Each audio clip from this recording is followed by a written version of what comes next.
When we get to drinking the Blantons, I want to see that graphic of me and There Will Be Blood again. I'll have to see if I We'll can bring find that back.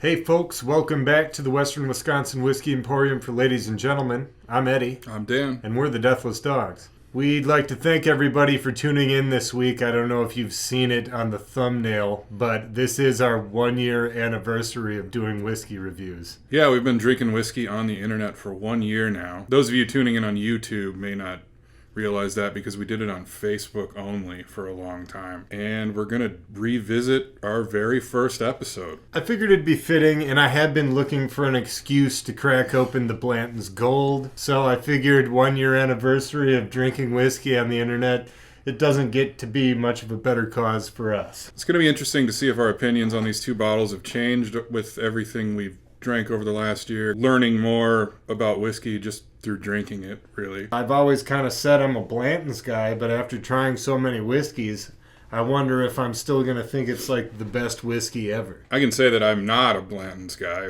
as was mentioned in our first episode and subsequent episodes whenever it's come up. But I did drink a bottle of this in like October or November, and it was fine. Like, it wasn't, opinion had not changed on this very much at all. I am interested to try the Gold again, though. Absolutely. Because it's been exactly like 1 year since I've drank it, so. Yeah, no, I think the Gold is going to hold up. This, of course, is a fresh bottle as well as a fresh bottle of Blanton's. Normally, when I get Blanton's, I find it hard to hold on to it. But because we've got such an arsenal at our disposal, I've been able to kind of stockpile a couple bottles of Blanton's. I tried to find the same t-shirt that I was wearing for the first review, but I couldn't find it. I don't know where it is. We can kind of go over some of the history of it anyway. It's like Blanton's, everybody knows Blanton's. It's one of the most sought after, one of the most controversial bourbons among bourbon crowds, as being like, is it good, is it not, is it worth hunting for, is it worth secondary pricing and things like that. It used to be really readily available, and then certain events happened, like a John Wick franchise and things like that made it more popular. There's the John Wick franchise, as well as, winning Whiskey of the Year, I think, for 2 years or something in the Whiskey Bible, and people saying that it's the best ever. Yeah, and prior to that, it was just everywhere. You could find it anywhere. Blanton's Gold was only overseas until 2020, and now it is available in the U.S., but I don't see very many people finding it. No, I've never seen it. I think it's all hitting the secondary market, and people are paying outrageous prices for it. This is an old UK bottle. It was for the UK market only. This is prior to it being opened up to the U.S. market. Yeah, this is bottled in 2018. And this one was bottled 9/1/2020. And this is from August 10th, as a matter of fact. It's also a smaller bottle. I don't know if it really shows up on camera just because of their shape, but like right here in person, you can see that this guy's 50 milliliters smaller. Crack into him? Yeah, I'll take this guy. Oh, this has the plastic wrap. I think I remember this being a whole thing last year. So it's a year later and we still aren't learning our lessons. This guy came right off. I remember this being a pain last year. It did take you a while, yeah. You motherfucker. Fresh bottle poppin'! That one had a better pop than mine. Yeah, this one resonated. This one's kind of a weak pop. So you're going left on the Blanton's regular, and I'll go right on the Blanton's Gold. Dual fancy swirl. Here we go. It does kind of fill the room in a way that I don't remember. I'm going to go in for the nose on just the regular Blanton's. It's a lot fainter than I remember. And I think originally we didn't really know how exactly to describe the smell of it. But surprisingly to me, Blanton's original has like a very floral smell to it. Yeah, it really does. Almost like perfumey. Maybe some hints of clove that is somewhat reminiscent of the smell of bullet bourbon, kind of. Borderline, like, smells like an old lady. You know what I mean? Like Gladys. Old lady perfume. There is faint oakiness. Little vanilla. It smells kind of sweet. But surprisingly, in terms of the bourbons that we've smelt over the past year, this one comes through with a lot more floral. Like I said, it's a very bouquet feel. All right, I'm going to smell the gold. The gold is more woody to me. Yeah. A little bit more vanilla in this one. Maybe a little bit of caramel. A lot less floral bouquet elements. Starting to come through more vanilla caramel thing, but I'm getting a lot of an ethanol, like ethyl alcohol. You get a little bit of that corn with the alcohol.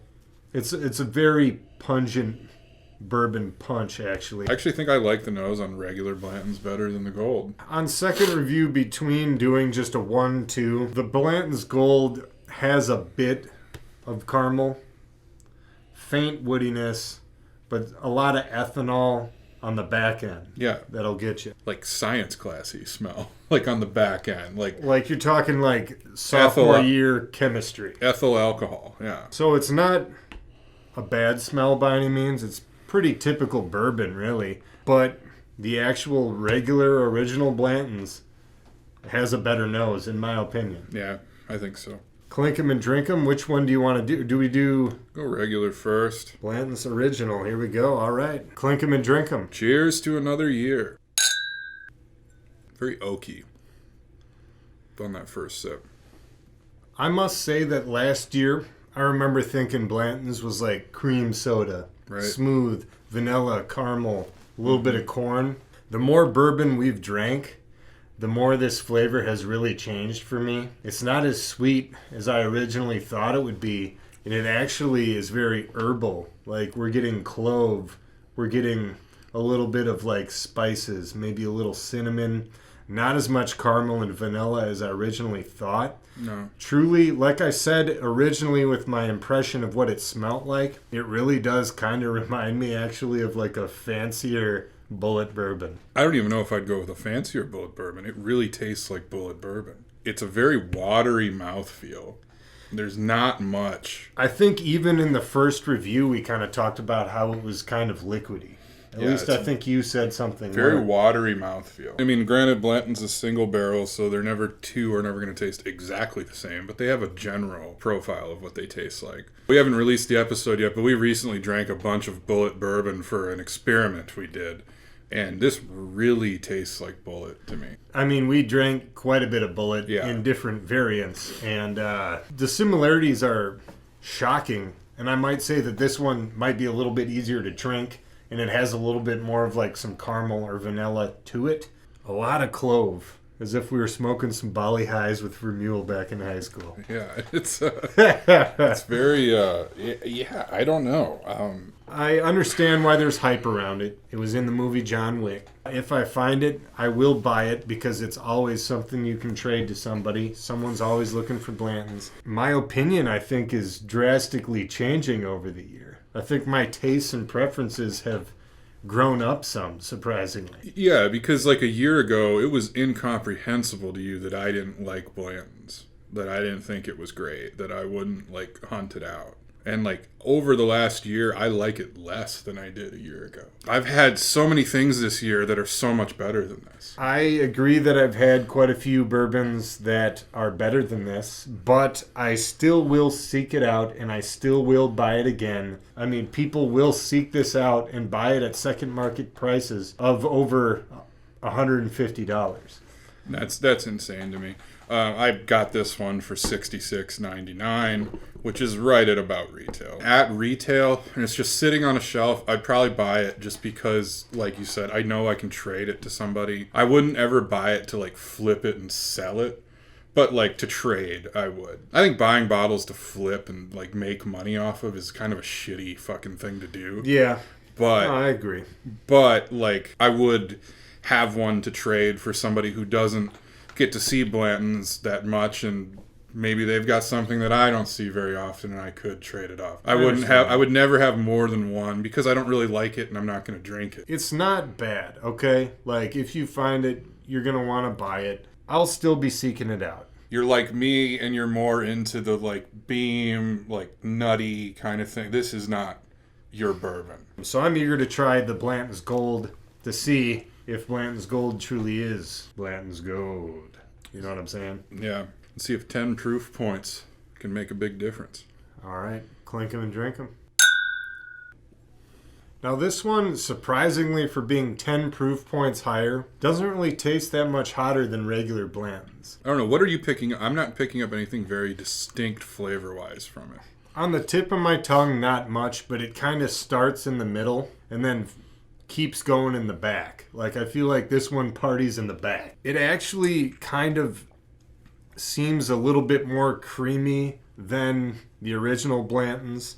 Flavor-wise, I like this one a lot more. This one actually has some of that vanilla caramely cream soda type flavor, but there still is some elements of clove, a little bit of cinnamon, not any sort of nut flavors or corn flavors. It's still very floral, herbal, and sort of spicy, I guess, is the way I want to describe it. Based on doing the A-B side-by-side comparison, Blanton's Gold has a slight edge in the flavor, whereas Blanton's Original has a slight edge in the nose. It just goes right to the back of my throat. Gets you like a bite back there, a little oakiness. The additional proof does help it a bit, but it's not like drastically different than this. Here's what you got to do with this one.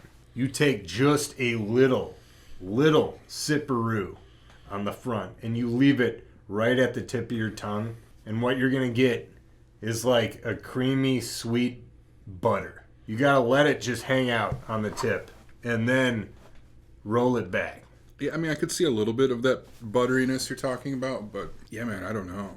Let me try that with regular Blantons. I'm going to do the same thing. I mean, just a little sip. That one comes across herbal. And I think we've described this in another video. That taste of kind of how money smells. That's what this one did on the tip of my tongue. Whereas Blanton's Gold has more of that buttery flavor on the tip of your tongue. And then a little bit more of a cream soda type caramely vanilla flavor that fades to that oaky cinnamon spiciness. The flavor on this one is nicer, but I don't think it's like too much different. I think the big difference is that proof. It's been a year since I've had this, and I remember liking it, but saying like I would not be like hunting it out. I don't know, man. There's so much I've drank in the last year that just tastes better than this. So much that you've drank this last year that you like better than Blanton's Gold. Oh. Dan, your top 5 bottles you would choose over Blanton's Gold. Let's hear them. And they aren't even going to be hard to find, and they're going to be a lot cheaper. Old Forester 1910, Old Forester 1920, Rare Breed. The one that would be like in the same price range or a little higher would be the Master's Keep we drank. Would you go a different Master's Keep too? Yeah, I would try another Master's Keep, because of I like Wild Turkey stuff. I would put Russell's Single Barrel over that. I would put E.H. Taylor Single Barrel Dad, I said way 5. above that. I said 5. That's 5. Oh, I thought That's 5. I thought you just were going to keep rocking. I could. Just the punches are flying. Okay. I could. I really could. I mean, it's coming from a guy who wasn't a Blanton's guy to begin with, so you have to take my opinion with that knowledge. I'm not like anti-Blanton's or something, you know what I mean? But it is just like, dude, that's a $120 bottle, and I can go buy like a 1920 for $50 to $60. No, I understand. And enjoy the shit out of it. Get more proof. And, it's just, yeah, there's so much stuff I would pick up before I picked up that. I understand. Yeah. I'm not hating it. As I've always claimed since video 1, I am a Blanton's guy. I still like it. I mean, it's got a lot of bells and whistles, a lot of cool fanciness. You want to see a bottle of Blanton's on your whiskey shelf, I feel like. It is like ornamental. Do I want to do my 5 bottles that I would choose over? Are there 5 bottles you would choose over the Blanton's Gold? Before you even give your potential 5, if there are 5, would you go through what you did again to get another one of these? Because you went through hell and high water to get this here. Because, yeah. It's a UK. It's a UK bottle. I don't think so. If I go to the source and miraculously the stars align, right, and I'm able to get one, yes, absolutely, I will buy it again. But I think that I can successfully give you 5 bottles that I would rather have than Blanton's Gold. I really did like your Wild Turkey Master's Keep 18 Batch 1.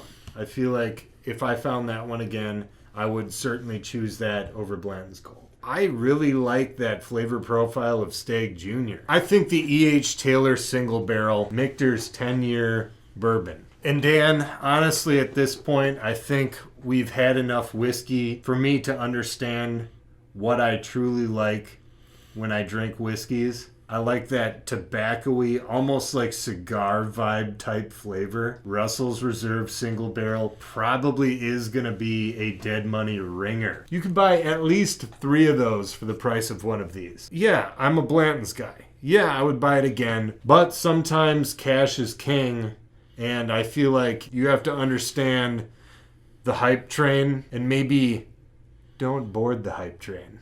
It's a horse-powered hype train for real with Blanton's. I feel like this is just new whiskey guy bait. When you see this shit, you're like, that must be the fucking best. It's fucking cool looking. It is. I'll never say that it's not like one of the coolest looking bottles in bourbon. It's great. It feels great to hold. Like, I mean, it's like a big old hand grenade. It really is. I mean, Blanton's is probably the most hyped bourbon outside of Pappy Van Winkle, I would think. At this point in the game, I'd say absolutely. Yeah. Buffalo Trace knows how to market, knows how to make things scarce, knows how to drive interest. They're the kings of that. Nobody in bourbon is as good at that shit as they are. But anyway, I think we can wrap this up. Blanton's versus Blanton's Gold, round 2. 1 year later. I think opinions have changed on what we felt about it in the beginning, and I honestly think that's a good thing. I think it shows a little bit of growth. Again, like we said in that very first episode, we're not experts. We're just guys who drink whiskey and play music. That's still what we are. Yeah. But, you know, you gain experience through drinking and branching out and trying more stuff. And I think that's like a lesson for everybody watching is don't get stuck on your 1 or 2 that you love. Like try different stuff. You can be surprised by some great things that you might have thought were beneath you or whatever, or right. You know, or maybe it's a little bit outside of your price range you normally go to. Like just give it a shot. There's no point in going down that aisle that's full of whiskey and always just grabbing the same bottle. Thank you for rocking with us for a year now. That's been super cool. The response has been awesome. There are going to be some changes coming up in the next year to how we're doing things and the way this is all going to look. All good things, all positive things. We'll keep you guys in the loop on all of those things as they're coming up. Thank you guys for tuning in for this past year. It's been awesome. Please keep sending us Fresh Bottle Poppin' videos. Keep leaving us shares, likes, comments. Everything you guys are doing is making a difference. Every week it seems like we gather more and more followers now. We've even got some distilleries that are sending us things now. So yeah, I never would imagine that. No. Like, that's super cool. It's been a great year, and we look forward to several more. So stay tuned, and we'll keep things coming at you from the Western Wisconsin Whiskey Emporium for ladies and gentlemen. We're out of here.